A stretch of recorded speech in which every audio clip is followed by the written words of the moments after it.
No. Buzz, look at it! Where? Ah!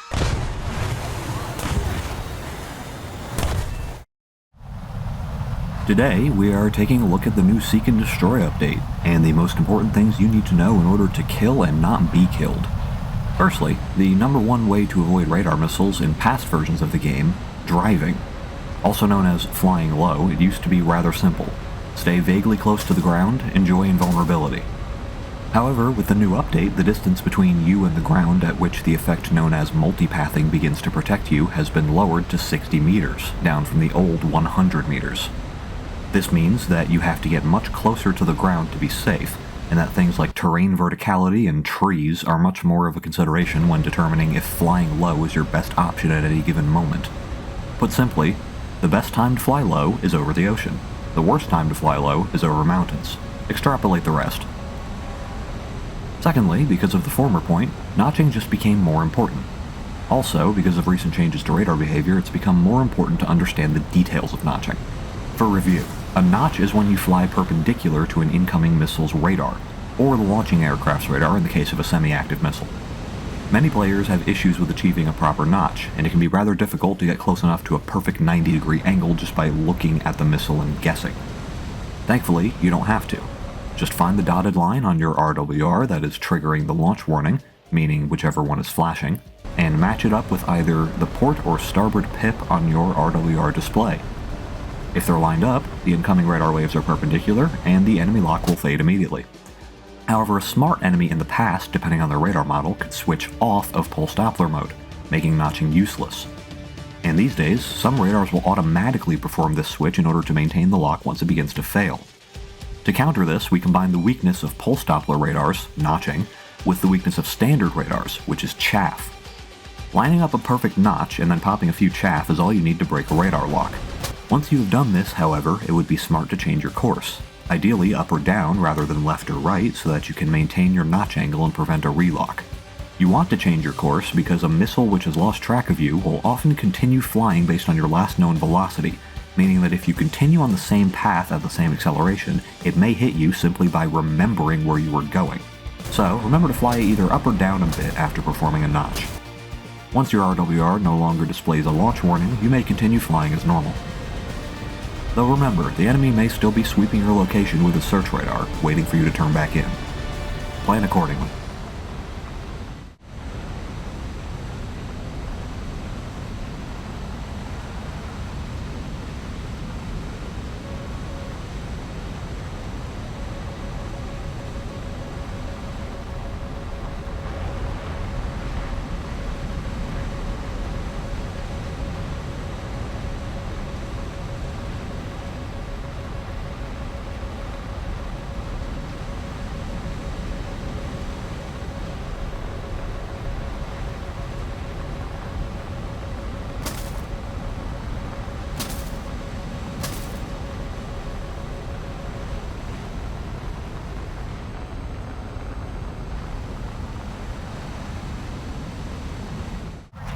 A note on RWRs.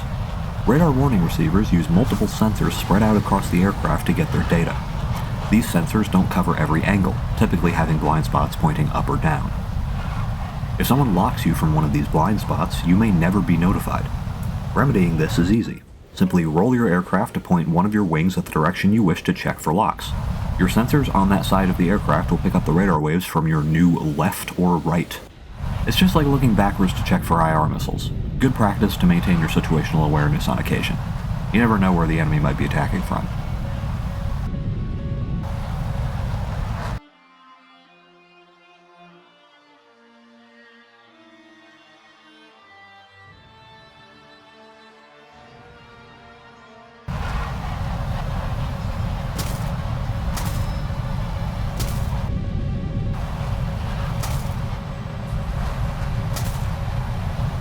Our final point is on active radar missiles themselves, and specifically how to use them. Missiles like the AIM-120 or R-77 are superior in usefulness to even the R-27ER in the vast majority of cases, but not only for the reason you might think.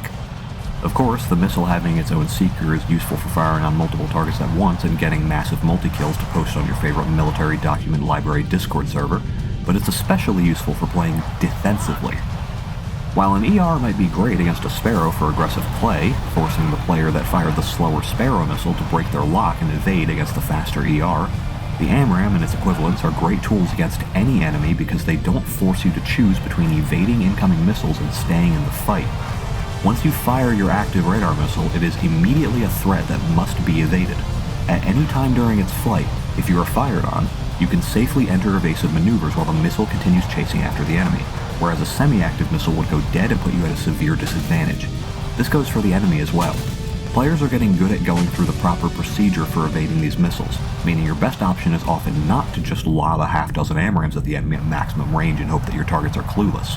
Your best bet in most cases is to play the outside, find isolated or mostly isolated targets, we all know how 16v16 can be after all, and employ your supply of deadly missiles carefully. Fire when you think it will be difficult for the enemy to evade and when you can take advantage of them doing so. You should be trying to force an engagement where you can kill even a competent enemy with 2 missiles or less. Fire the first at medium range to force them to evade, then keep closing in until they either turn in, at which point you simply fire your second missile and either kill them or put them in a terrible dogfighting position, or settle onto their tail if they choose to stay defensive. War Thunder is all about positioning, and that holds true from the moment you take off to the moment you land. And on that note, the worst position to be in is anywhere near an enemy who has time to shoot at you. These missiles are deadly at close range. Close distance only when you have the advantage or the enemy is unaware.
Anyways, that's all for now.